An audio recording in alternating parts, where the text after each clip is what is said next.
出事儿了，我妈也指望不上。不过还好，我还行，这车轮我能钻第1次，我就能钻第2次，靠自己的本事赚钱吃饭，我心里高兴。84万外加差旅费，你给不给？不给，我让你接着帮我讨债。滚！姐不伺候了。我之前卖车的钱，给我爸请律师照顾我妈，已经不剩多少。只要你按合同把钱打过来，就可以解决我大部分的困难。你就告诉我，你钱什么时候能给我？拆东墙补西墙是吧？可以啊，郝磊，你把我的钱给张兰姐，那你拿什么还给我？就非要当董事长不可吗？当个股东不行吗？我不买了。什么？这股份我不买了。你什么意思啊，小磊？小磊，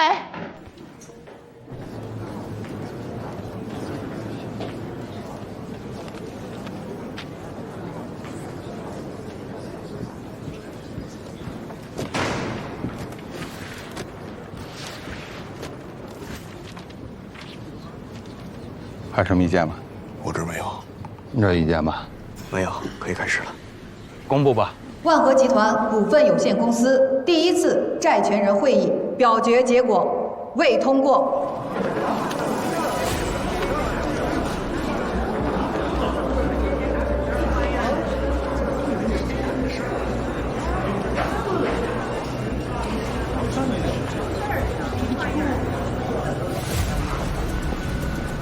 这通不过咋办呢？当然通不过了，咱按30%的比例受偿，剩下的钱我们找谁要去？不是，那再通不过，那不能按清算走吧？不会，他们不敢。你给我进，让他。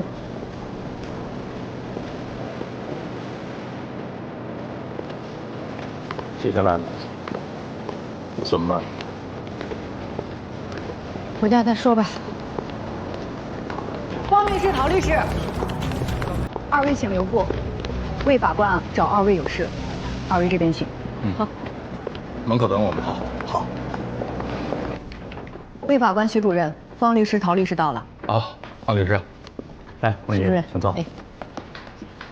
方律师，按照规定要有2/3的同意，可是现在才刚过一半，这怎么办？这种情况我们确实也没想到。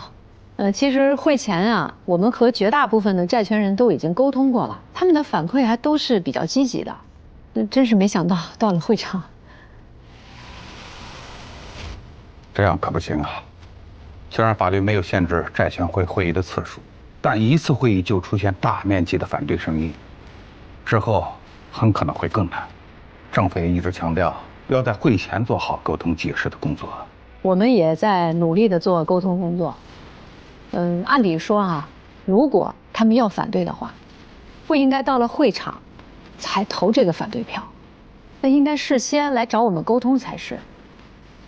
我认为应该有别的情况吧。方律师啊，照这个态势，第2次债权人会议恐怕就是最后的机会了。如果还通不过，可能要考虑转清算的工作了。明白。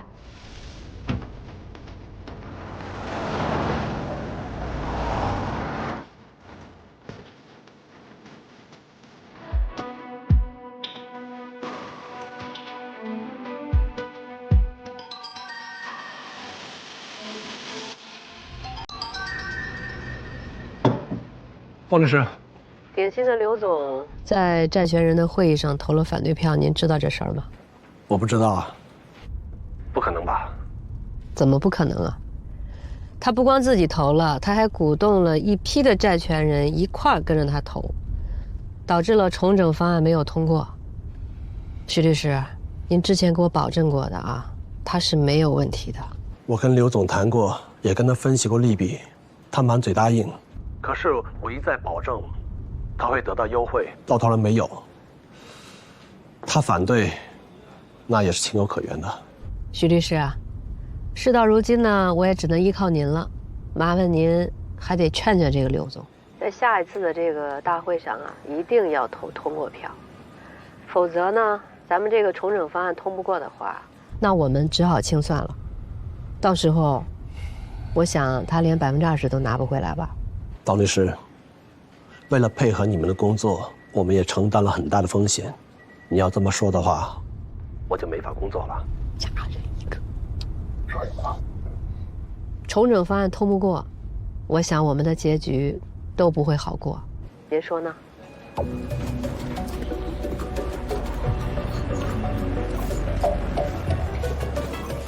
王律师，别这么说，我再去做工作。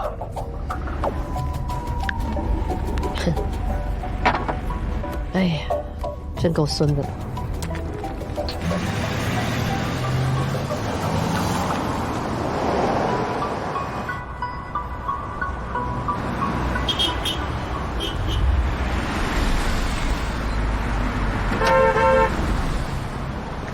夏叔，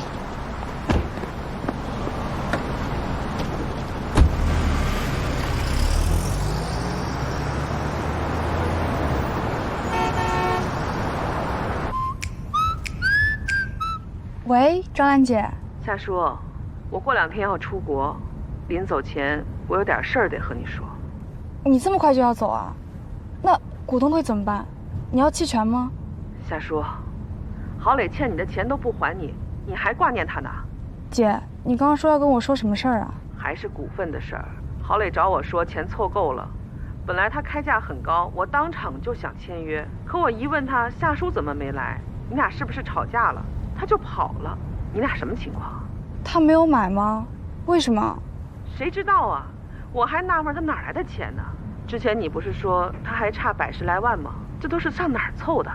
梁叔可不是能给小磊凑钱的人，是我的代理费。他是挪了你的钱，这小子真不靠谱。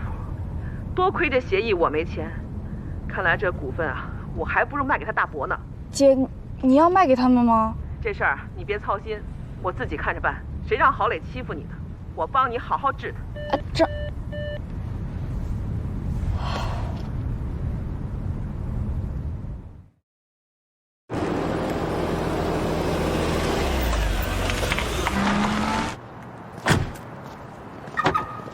陈硕律师吗？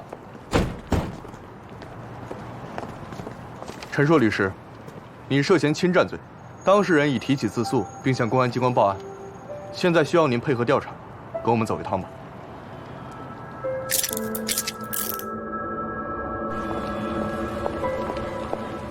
陈硕被抓了，真的假的呀？真的呀！这事现在闹得田律师好。你确定他被抓了吗？陈律师，我也是听说的，挺好一人的。这是他做的。我当时就说吧，这1000万没这么好办。他就是太老铁了。哎，怎么了？啊，田律师，陈硕被抓了。陈硕被抓了？对呀，现在整个所都传开了。啊。进。师傅，陈律师被抓了。什么？陈律师被抓了？徐哲这人啊，够狠。都是同行，他怎么能下得去手呢？你说，他对陈硕这样，对我们呢，也不会轻易放过的。万和的事儿啊，我们得万分小心他了。王律，陈硕的事儿啊，侵占罪，在法律上还有的可打。陈硕和我们没有关系了。当务之急，我们要提防的是许卓，要防止他在万和的事情上跟我们使坏。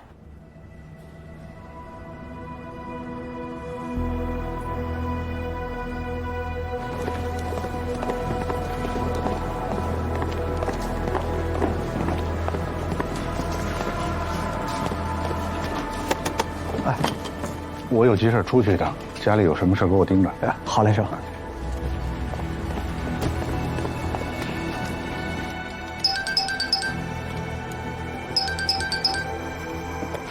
哎，田律，二位，硕哥被抓了。什么？陈硕被抓了，千真万确。是明山集团报的案，说他将明山的资金非法占为己有，构成了侵占罪。所里现在气氛很紧张，生怕卓越所在万和案上发难。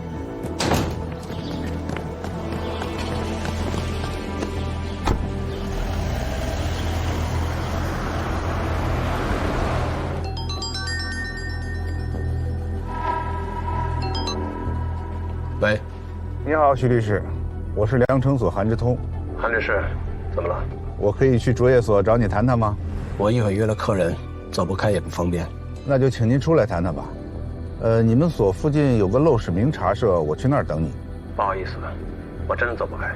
没关系，我会在那儿一直等你，等到你有时间，咱们陋室名见。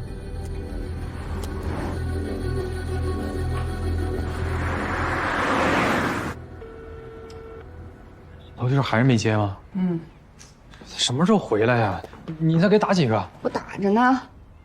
这徐老师也太狠了，他打这个案子又赚不到大钱，何必呢？许卓就是要赶尽杀绝呀，你还不知道？接呀！罗律师去哪儿了？宗华，哎，我给你打电话，你怎么不接啊？调静音了，没听。你怎么也在这儿？罗律师，陈硕被拘留了。什么时候的事儿？我们昨天还通电话来着。昨天下午的事儿。因为什么事儿啊？涉嫌侵占罪，梁诊所的田律师刚给我打电话说的。还是那个案子，是名山集团报的案，许卓干的。徐老师这么做就不怕在圈子里败坏名声吗？这明明就是个合同纠纷，他干嘛非得搞成刑事案件呢？我去找他。不是你冷静一点，你找他有什么用啊？我很冷静啊，我就算劝不动他，我也得问他到底为什么。你觉得他会真诚的回答你吗？那我也不能让他这么毁了陈硕吧。我先走了。我送你去吧，你这状态下没法开车。走。好，走吧。刘总，您听我一句劝。万和这么大一个摊子，政府花了这么大力气让它破产重整，不会轻易再让它破产一次的。可能往后还有各种政策来扶持。如果你不想投资，可以继续观望，看看别的战略投资人的态度，这以后一定会盈利的。我真就觉得奇了怪了。最初你说万和有30多个亿，我不信。但是以我对万和的了解，这么大的企业怎么着也得20多个亿吧。我跟你一块去了。没事，我一个人应该能行。有什么事我给你打电话。但是现在你看，它只有10几个亿。罗律师，找许律师。许律师在会客。知道了。钱呢？其他的钱都去哪儿了？罗律师，这幸亏我们全程监督，你替别的小股东想想，这个时候只能打落牙往肚里咽，他们找谁说理去呢？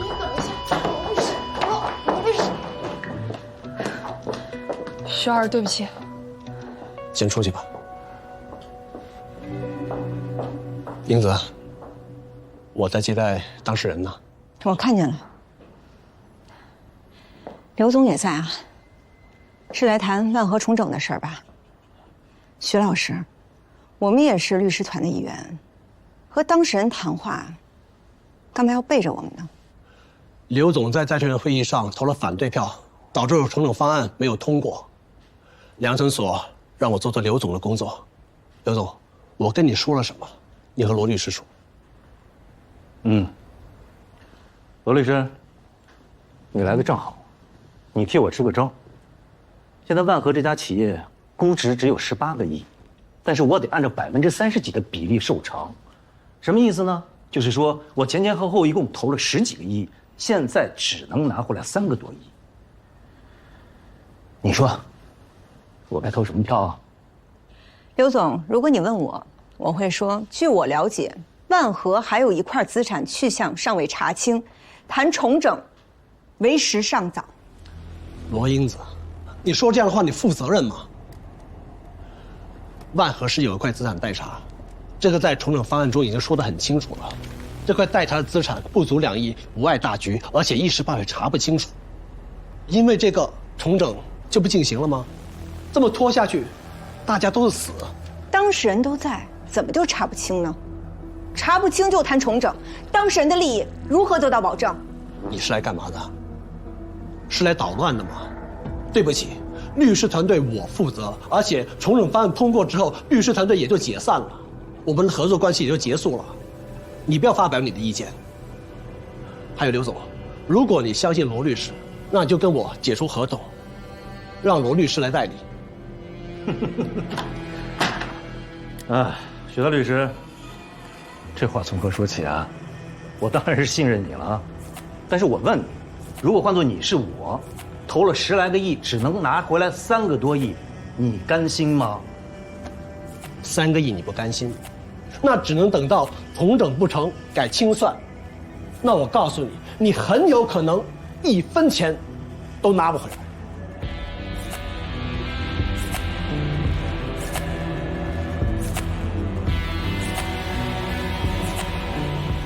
好，我投赞成票。那我们一言为定。如果你在债权人大会上出尔反尔，导致重整方案不通过的话，所产生的后果只能你自己承担。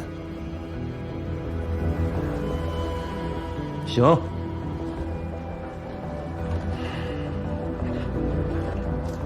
我一共投了10几个亿，现在赔了7个多。呵呵，我这个生意做的真够可以的。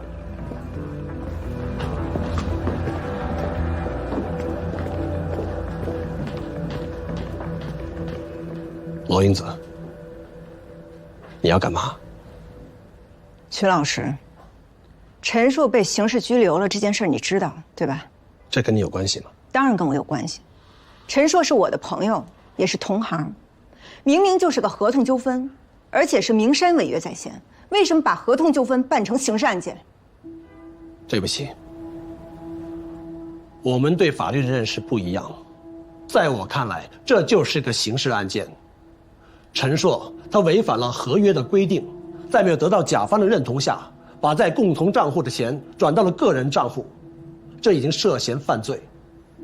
我作为律师，不管面对什么人，都要以法律为准绳，以事实为基础。我认为他犯罪了，所以明山他报案了。但是任何人在没有得到法院公开审判前都是合法公民。如果他觉得他没有犯罪，那到法庭上去说清楚。如果法官觉得他没犯罪，那有什么问题？怀疑一个人犯罪就报案给他抓起来审一审，审完了没犯罪再把他放出来，是吗？要不然呢？所以你2次入狱也是这样的，对吗？曾经有人跟我说你被这世界伤害过，也从这世界上学会了很多。我今天才明白这句话背后的意义。不过我很遗憾，你从你人生过往经历里没学会别的，你只学会了把这世界当成尔虞我诈的丛林。罗英子，你和陈硕到底什么关系？你们是不是有一腿？我跟他有一腿还是有2腿，跟你有什么关系啊？你真够让人恶心的。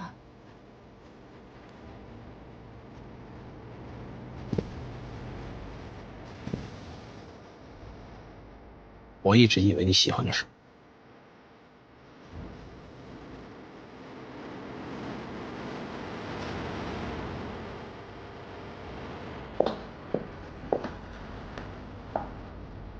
徐老师，我今天最后一次再叫你为老师。陈硕和明山之间的纠纷，你比谁都清楚陈硕为什么这么做。我今天来是希望你能够劝告明山撤掉对陈硕的刑事控告。如果我说不呢？那我们只能法庭上见了。我发誓，我会在法庭上让所有人看清楚你的真面目，我会把你搞得身败名裂。我倒要看看，你有没有这个本事。你太自信了。记住了，你现在还是我团队中的一员，绝对不能做有损团队利益的事。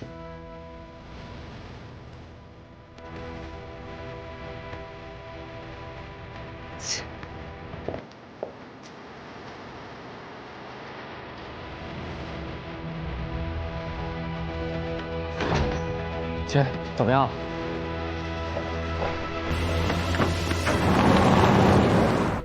有结果吗？先开车吧。对啊，这种人就不能抱有幻想，利用公器打击同行，简直可耻。喂，秋华，许卓是铁了心要把陈硕送进去。我一会儿去见薛律，争取能会见陈硕。那就过去。那你就带我一起去吧。不是我不带你，你没有委托，看守所不让你进去。那就麻烦您告诉他，让他也委托给我，我和您一起当他的律师。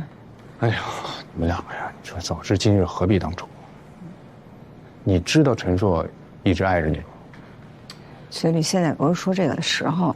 我兄弟都进看守所了，我这心里话不能说说。陈硕，看他像个花花公子，其实他对谁都没动过真心，唯独对你，这辈子的情和爱都给你了啊！你压根儿不当回事儿，你连正眼都不看他，为什么呀？你就说，这么通达的一个人，怎么这回就这么轴啊？他不是要那800多万，他就是想和你证明，他能当好你心目当中的那个裴多菲。薛律，走吧，你带我一起去见他啊！我进不去，我就在门口等他，我等他委托给我，行吗？由是交代清楚自己的问题，检举犯罪同伙揭发他人犯罪行为。3. 认真学习。到。有人会见。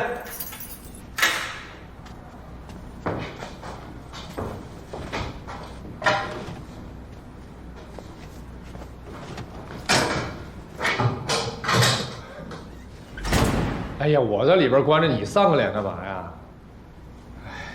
哎，你这弟弟也不太争气，又给老哥添麻烦了。受没受委屈？没有，挺好的，挺好，没事。行，那这案子咱怎么打呀？什么怎么打呀？打无罪啊！陈硕，我是这么想的啊。一呢，打刑事案我心里边呢没谱。第二，咱面对的是那么大的一个集团，人家法务啊、律师那么多人呢，皮肤汗数的事儿咱没必要做。我觉得，要不然咱就先把钱给人家退回去。你人出来了，钱还不好挣吗？你要是这态度的话，我都不用你代理我啊，我自己上庭去给自己辩护，行吗？行吧。来，我把这钱了。什么呀？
罗律师，您不能。方律，陈硕被拘留了。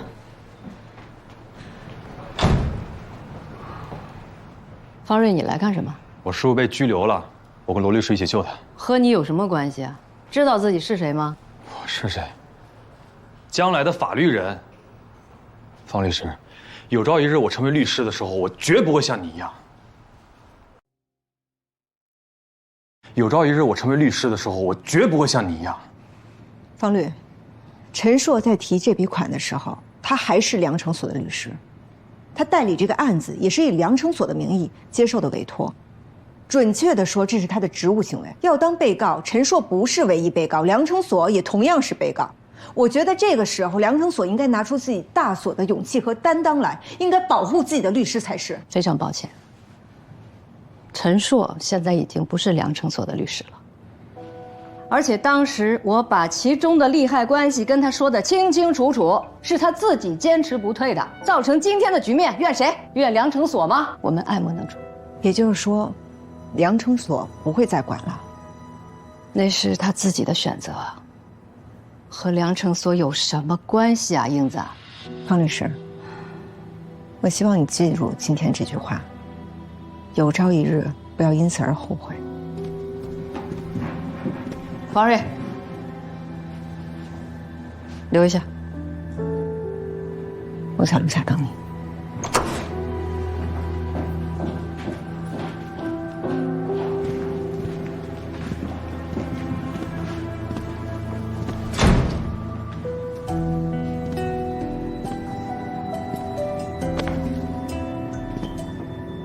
对姑姑是不是很失望？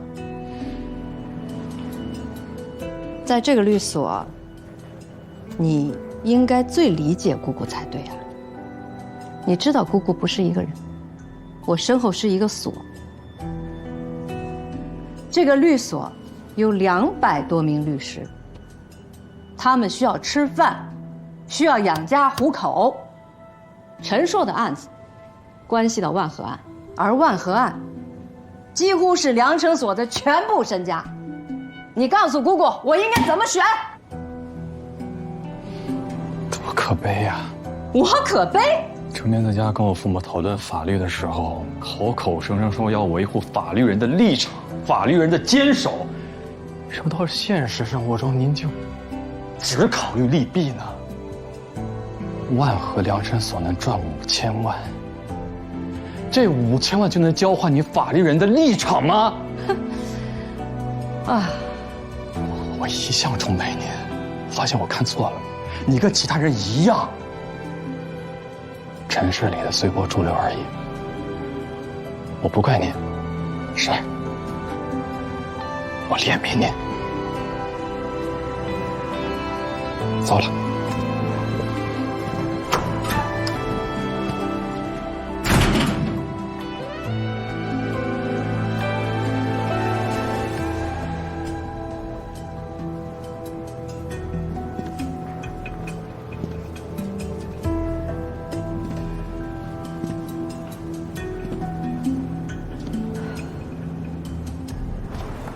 方瑞，哎，没事吧？哎，对，罗律师，我突然想起个事儿，我们可以找几个刑法方面的专家学者，就这个案子做一次研讨会，让专家们分析分析，到底是合同纠纷还是刑事案件，出一份法律意见书交给法庭。但是那些专家们也不太好找，而且万一他们的意见对我们不利的话，专家的事你交给我，我尽量说服我爸去找。至于意见，罗律师，如果专家们也认为是刑事案件，你害怕在法庭上跟专家们的意见抗衡吗？我不怕。行，那你先去试试吧。谢谢。好。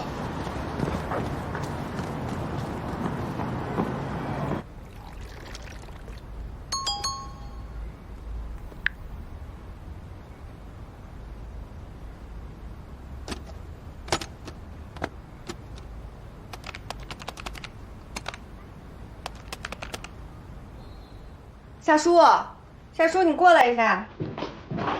怎么了？新城的钱打过来了。哦，打过来了，算上滞纳金1分都不差。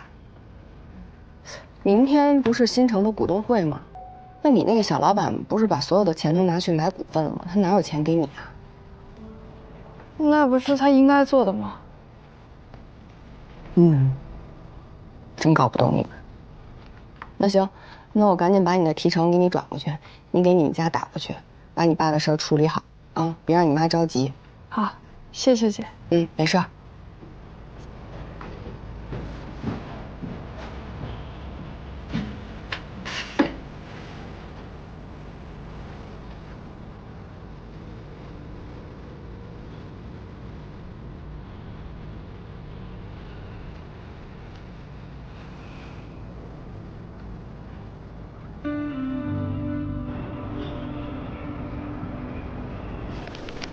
爸，您成天和姑姑讨论法律人的立场，我不要求您偏袒我师傅，您能不能出面，请几位法学家就这个案子展开学术性的讨论，做出你们独立判断就行。你姑姑怎么说啊？他只权衡利弊，爸，我希望您不这样。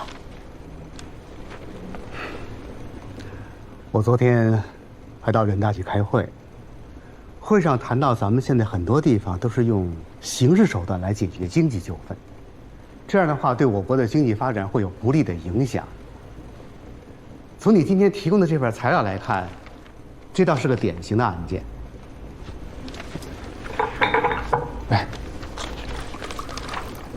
爸，但姑姑肯定会阻止您。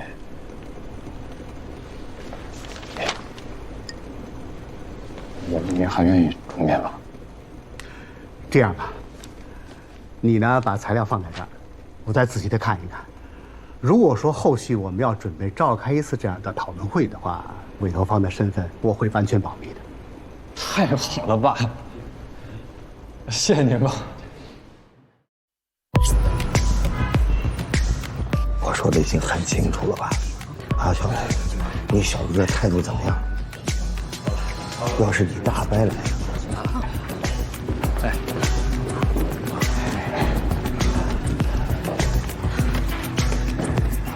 小磊啊，杨总、马总那边我都拿下了啊。张兰那边呢，我也打过招呼了。他说会派律师来投票。梁总这个人你应该清楚，最后还不知道怎么着呢。我看你还是先走吧，别到最后给自己下不了台啊。大伯，这话说错了，这孩子从小就嘴犟。小磊，踏踏实实当个股东不好吗？吃喝玩乐那是你的长项，大人的事儿少参与。我给你大伯保证，养你一辈子，考虑考虑。老赵，开始吧。好，各位股东及股东代表啊，请慎重考虑决议事项。关于董事长的任免呢，我们将在现场以唱票的方式来公布决议结果。好，各位股东可以按顺序投票了。不好意思，还没开始投票吧？夏叔，你怎么来了？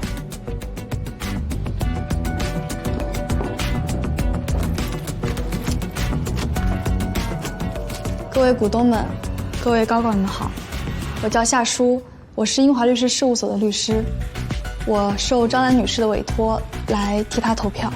夏律师啊，张兰都给你交代了吧？放心吧，郝玉国先生，我会如实按照张兰女士的意愿投票的，她对协议的价格很满意。辛苦你了啊，请坐。好，那咱们投票开始。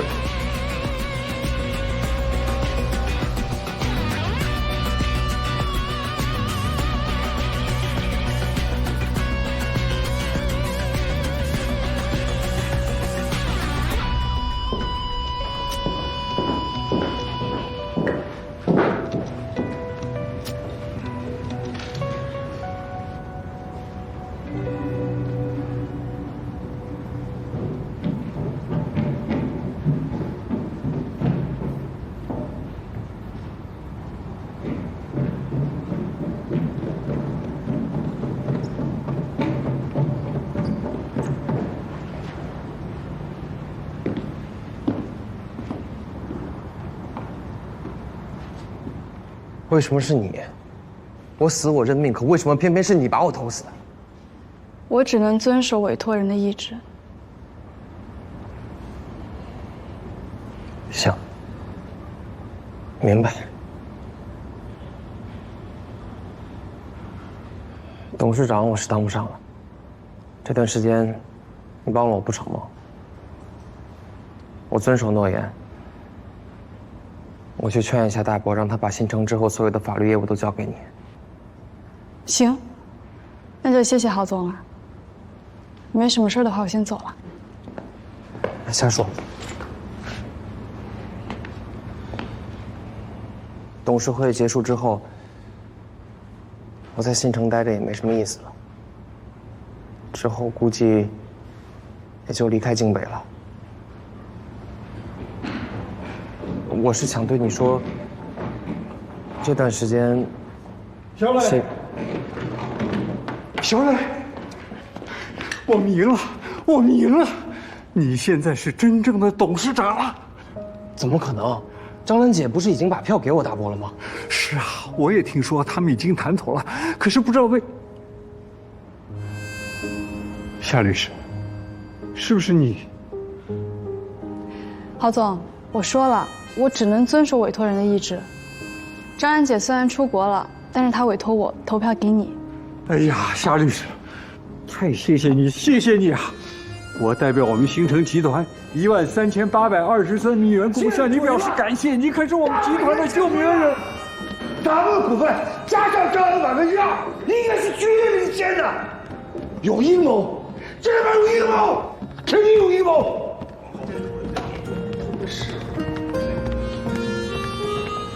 小磊，你可得好好谢谢夏律师。郝总，这是他现在就跟我上去把事情办完啊。好，走走，好，走走，小磊，走走，小磊，走。夏律师，谢谢啊。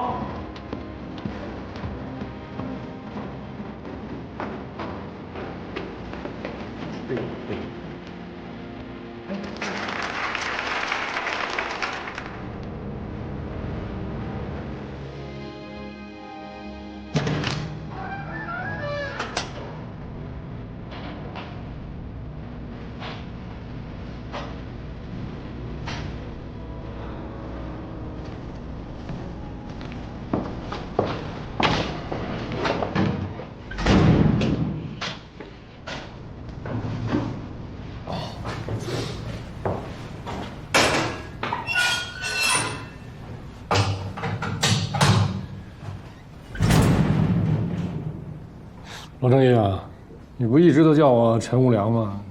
今天我终于被抓进来了，你应该高兴啊，怎么还进来帮我？哼，嗨，不是曾经有人跟我说过吗？赚谁的钱不是赚呀，所以我也想当一回钱赚的。你在里面还挺好吧？好啊，你担心我啊？哎，二位啊，咱先聊正事儿吧，这叙旧的话出去再说呗。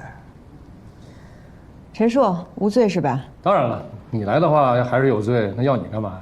我也看了全部的材料，我也会按照无罪辩，只是有2个地方。哪2个地方？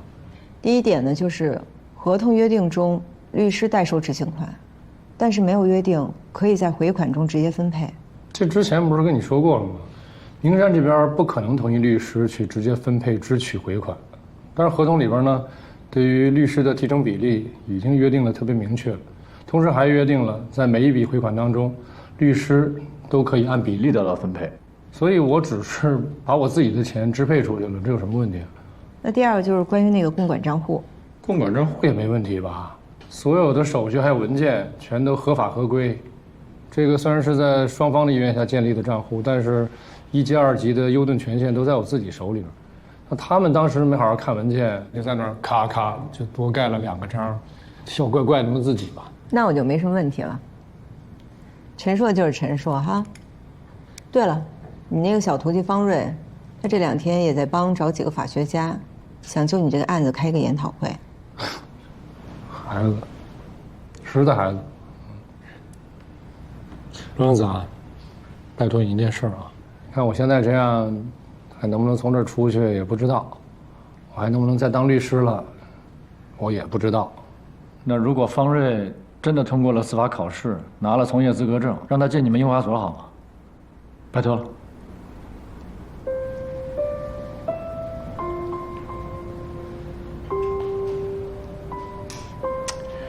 你给个话行不行啊？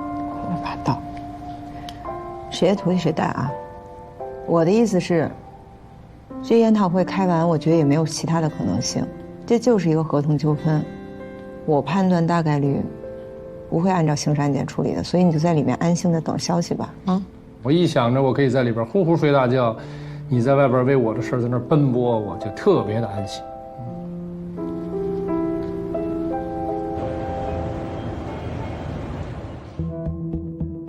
民事活动中的罪与非罪，首先要看民事法律关系中是否具有违法性，再考虑刑法的迁移性。本案中呢，甲方在合同已有明确的约定的前提下，利用律师一审胜诉的工作成果，悍然违约，与对方私自达成和解。我是坚决的反对利用刑事手段介入民事纠纷这种处理方式，这是对民事法律事宜下交易公平和诚信原则的无情践踏。我特别想指出的是，近年来我们经常呢可以看到此类的案件发生，明明是经济纠纷，却偏偏要上升到刑事案件。行为人取得财物的时点也很重要，如果被害人并未陷入失去民事救济的高度危险，那就不能认定行为人具有非法侵占的目的。其实，要论证是否构成侵占罪，要从非法占有目的之内涵与判断路径多角度综合论证。我强调一下，这个侵占罪之保护法。许律师，什么事儿？你在哪里？事情没做完，为什么离开？我有事情找你，你先过来一趟。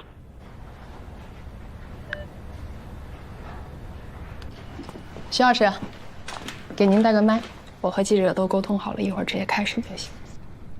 您对于法律的坚持真的是令人钦佩，许律师。那另一边的专家研讨会正在进行，您是否担心法律界专家们的声音与您的意见相左呢？我不担心，因为我相信法律。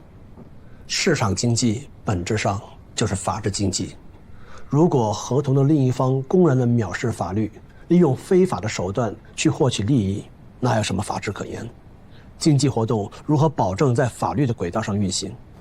今天非常感谢您接受我们的采访，也辛苦你们了。许律师，再见。再见。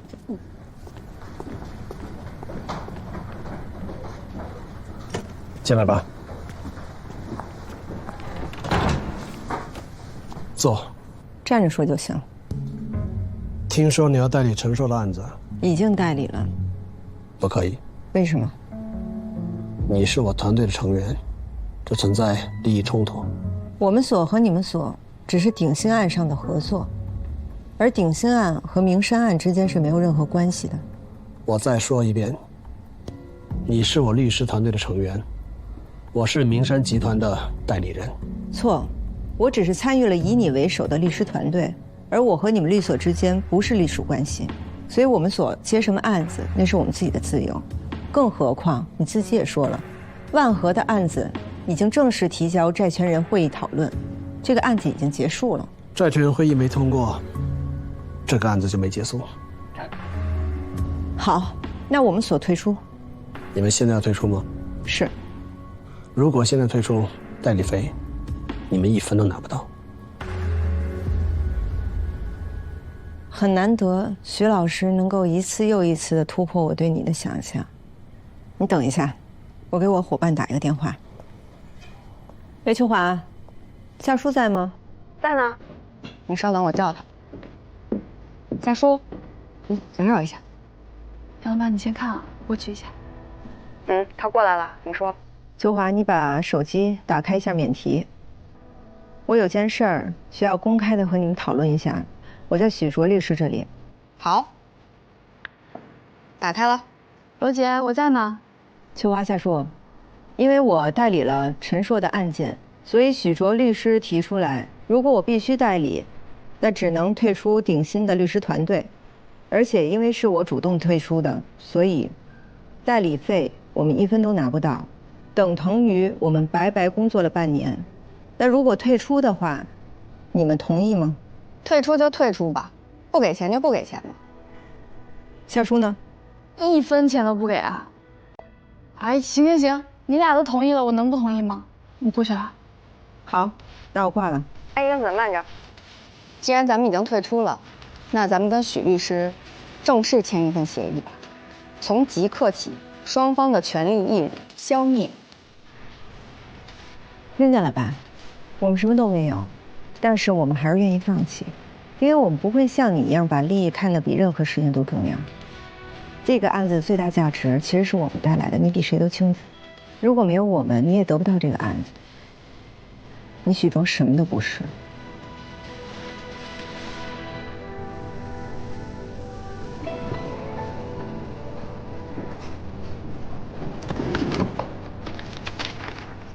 解除合作协议，只要在上面签上名字，协议就生效了。双方的权利义务消灭，服了。还得是你啊，徐老师。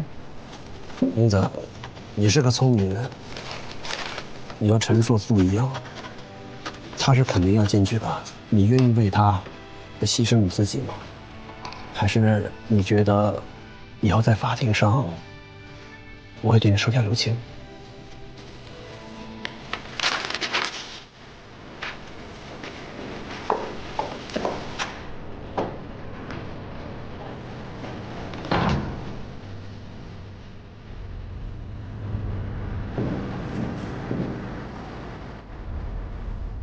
关英子，有你在我就安心，很安心。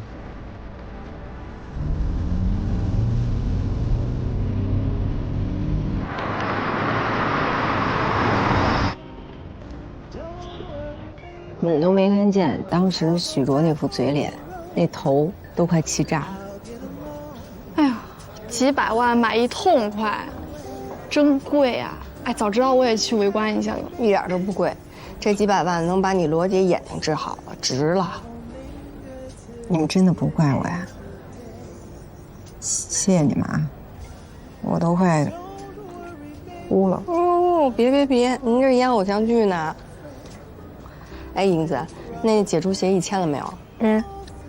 签了呀。哎，还说呢，都不用我起草，人家直接准备好一份，白白浪费我们几个月的劳动。这个徐小人。那协议呢？给我看看。哦。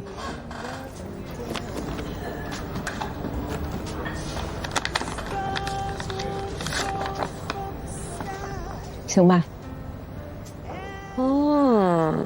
完了！什么完了？怎么就完了？为什么完了呀？不是按照你说什么即刻起双方什么权利义务消灭吗？这不上面都体现了吗？没毛病啊，都哪儿呢？要吓死我！哎，而且我跟你说特逗，就你说的这个，都不是我让他贴上去的，人家在上面已经体现好了。这徐小人，就生怕下一秒咱们反悔管他要钱。完了。不是你怎么也完了？我刚收到一邮件，是咱们委托那个加乐德公司发过来的。说什么了？这邮件上说，万老板的女儿在非洲购买了一船贵金属，然后正往中国运呢。突然听说万和破产的消息，马上就让停下了，现在在公海上飘着呢。他们调查这一船贵金属，3个亿美金。这消息确定吗？他们办事很靠谱的，都是了解清楚了才告诉我们。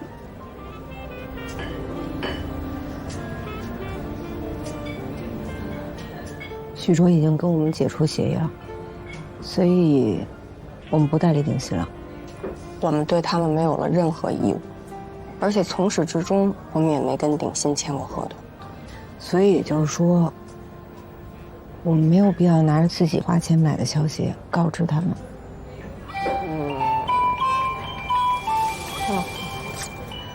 完喽！真完喽！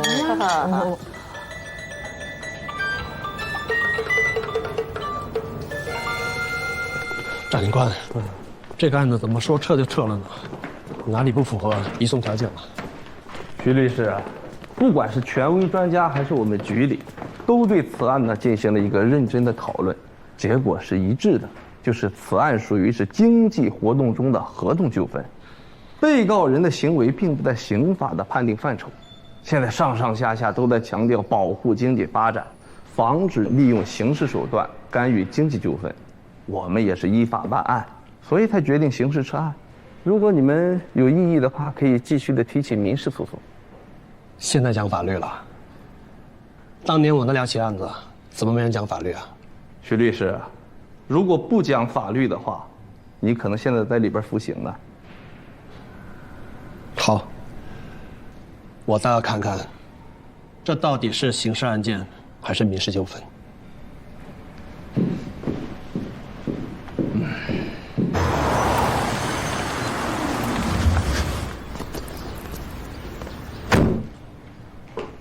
孙总啊，您先喝点水。哎呦，谢谢。孙总，哎呦，徐老师啊，哎，您好。你好，坐。哎，好。那个案子通知我们撤了。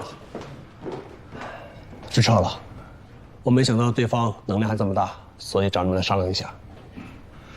许律啊，依我看，撤就撤了吧。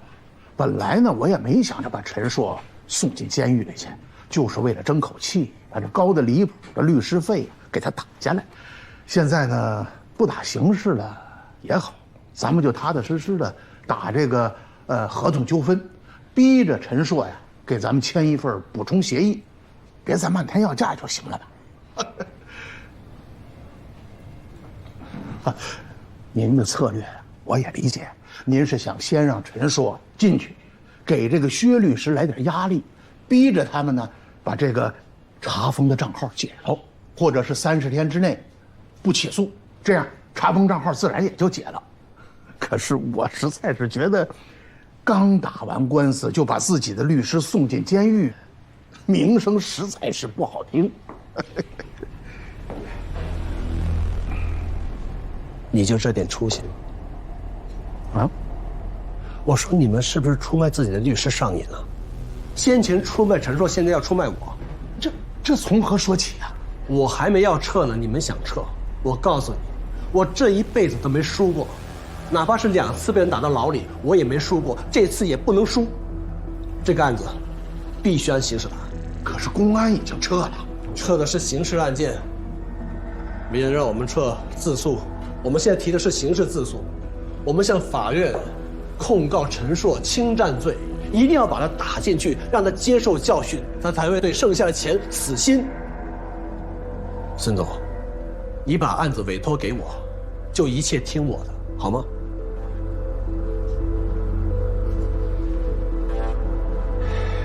那好吧。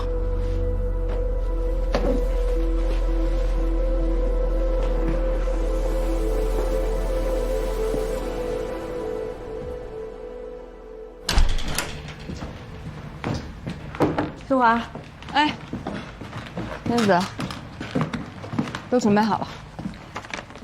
太感谢你了，我走了啊。哎，陈硕他毕竟进去了，心里肯定不舒服，你好好安抚一下他啊。放心吧，不打。啊，我有件事情要跟你们说，就在10分钟之前，许卓已经代理明山集团向陈律师提出刑事自诉。看来不把陈律师送进监狱里，他是不会上班干休的。你这消息保真吗？谁跟你说的？当然是真的。我和许卓的助理是好朋友。那个张律师，有你的呀，夏叔啊！哎，我真得走了。好，走了，路上慢点。哎，夏叔，你什么时候跟这个张律师成为好朋友的？我之前不是在卓越所工作过几天吗？就那时候。可以啊，我跟罗燕子在那上了几个月的班，也没跟他成为好朋友啊。看来这位张律师也把我们夏叔当成傻白甜了。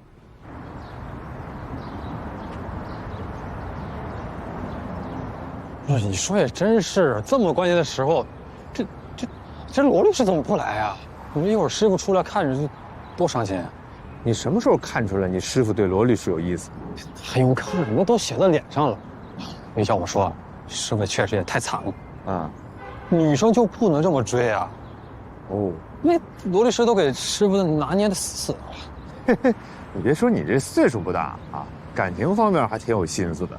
头2年光玩了，谈2段恋爱，总结出来。哎，出来了。我就知道你俩得来。你们别受苦了，受什么苦？吃得好，睡得好，出来反而不习惯了。快打一打，打一打！不是这什么呀？这是柚子叶啊，柚子叶啊。那你们没准备个火盆什么，让我画一张，画一张。去会去。行了，别看了，就我俩来了，罗律师没来。谁问他了？我是怕有人报复，我得提高警惕。走走走，上车。走。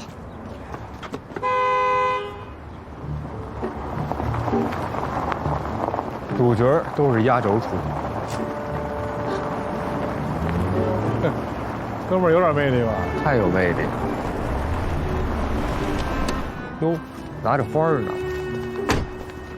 去了。来，超市买鸡蛋送的，家里也没电饭锅，便宜你了。买的金鸡蛋，人还送花。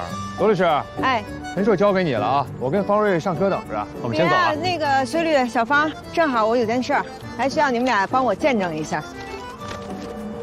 2份协议看好了，签一下，这里面的不算数，这才是正式的。代理协议啊？嗯。100万。哎，现在公安机关已经撤案了，我还欠他干嘛？没用，拿回去。公安机关是撤案了，许卓那边的刑事自诉还在法院里面。你要是现在不签，将来反悔了，那就不是这价了。100万不多，要我马上就跟人签了。你看薛律师说的多对。都是朋友啊，这，哎，50万行不行？80万，没笔啊，怎么签呢？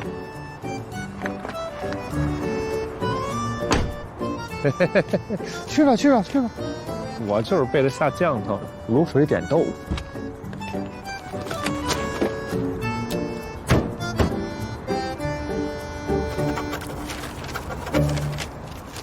记着啊，你欠我100万。现在呢，跟我回一趟我们所里。好，我来坐你车，不用再加钱了吧，债主？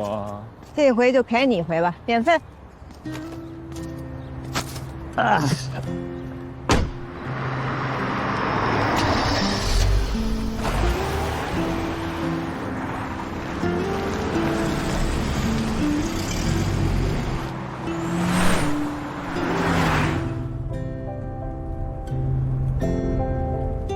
不是你老盯着我干嘛呀？盯着我能胜诉是怎么着？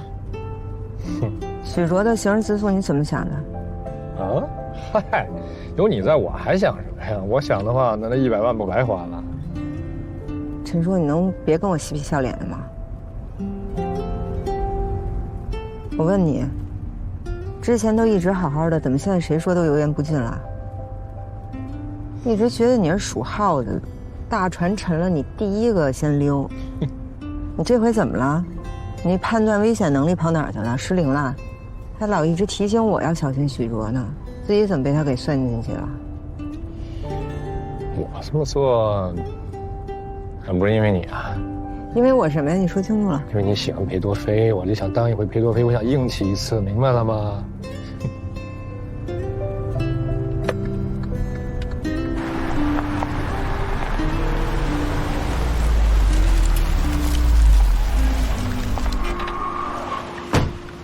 下车了，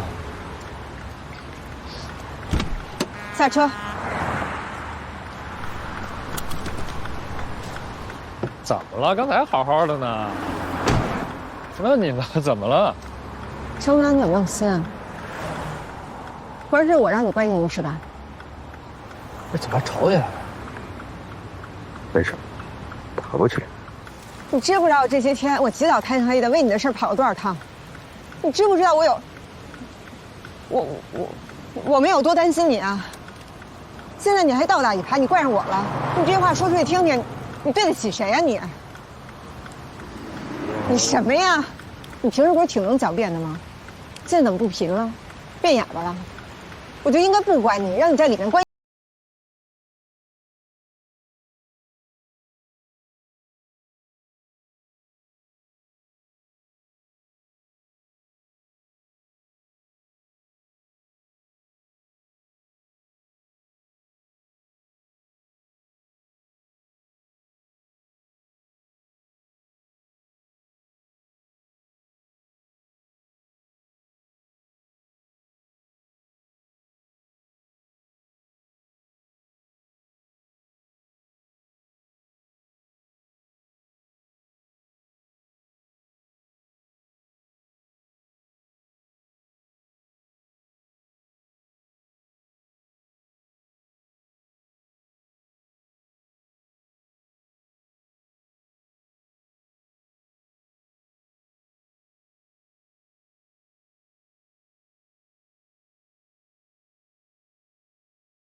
玩够了吧？是你先打呼噜打扰我工作的，郝总，你都已经当上董事长了，也没有什么烦心事儿了，总不会还失眠吧？怎么还是老来我这沙发上蹭睡啊？这样，我把新城未来3年的长发业务都包给你，总有资格来这儿睡沙发了吧？我才不信，又给我挖坑。我才不给你挖坑呢！合同你起草，一个字我都不改。这可是3年啊，合同我来起草。哎，这要是真的，别说睡沙发了，你和沙发结婚我都不拦着。明天你就带着合同跟我去公司。不行，口说无凭，我录音，你再说一遍。瞎说，我喜欢你。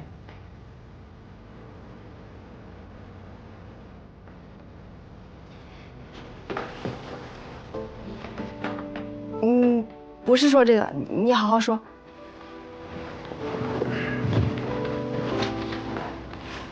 瞎说，做我女朋友吧。不对，你应该说郝磊把新城矿业3年的长发业务都包给夏树律师。夏树律师，跟我谈恋爱吧。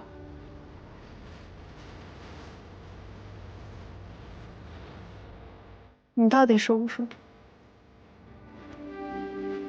你先答应我就行。郝总，你这是敲诈，是勒索。那又怎么样？你乐意讲？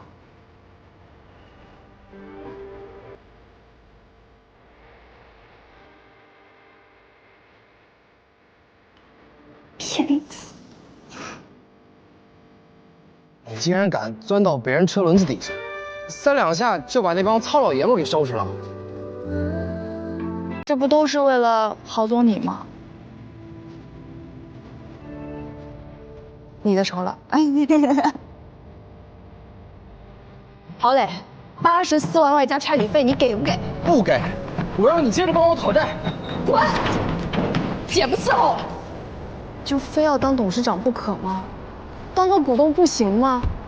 不想让我爸的事业毁。可是我爸的事儿也只有我能做，我也必须得做。我们赢了，我们赢了！你现在是真正的董事长了。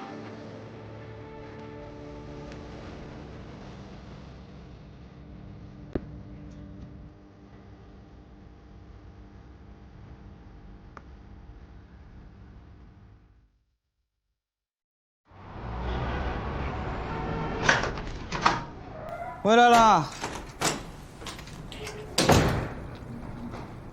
你今儿回来真挺早的。早吗？不都9点了还早？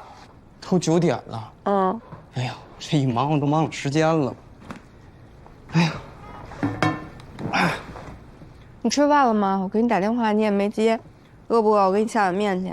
不用了，单位吃过了。我这一天的事儿实在太多了。你们单位不是一直都挺清闲的吗？怎么突然这么忙啊？我这不是当上科长了吗？现在跟以前真不一样了。以前一个人吃饱，全家不饿。现在呢，手底有几个兵，你总共你得管的。你们科总共有几个兵啊？你数数我听听。有几个也有人管的。哎呀，老婆，觉得现在大学生跟咱那会儿真的不一样。嗯。你就说我们单位那小魏啊，哎呀，你看吧，哎，都要工作了。你说我听着呢，小魏怎么了？